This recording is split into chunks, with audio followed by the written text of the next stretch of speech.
SmackChat.com. We're back with the second half of the Mid-East Regional Final. Kentucky Notre Dame, and Calipari talks to the Cats, and they come out of the locker room like a team looking to keep their unbeaten streak and title hopes alive. They take it right to Notre Dame. Here Harrison splits the double team, throws the alley-oop to Paulie Stein, who throws it down, and Kentucky leads. But Notre Dame, much like the first half, would punch right back. Demetrius Jackson gets to the rack for his first 2 points of the night.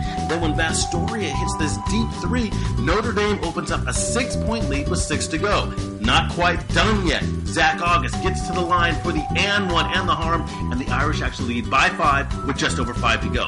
And then Kentucky takes over. Harrison, once again, splitting the double. This time he goes to the rack himself for the flush. And then this time, look at this, the deep three from pro 3-point range, and it's a 1-point game. Little controversy here. Now 24 seconds left. Ball goes out of bounds. They go to the replay. They do award it to Notre Dame, but they only give them 1 on the shot clock, and then they don't score. It gets right back to Kentucky. Harrison penetrates again, forces contact, and they put him on the line for 2. And just like last year in the tournament, they answer the call when called. He hits both free throws in a clutch situation, only leaving the Irish less than 6 seconds to go. They get what they can, and they only have to settle for a deep prayer 3 by Grant. It doesn't go, and Kentucky escapes.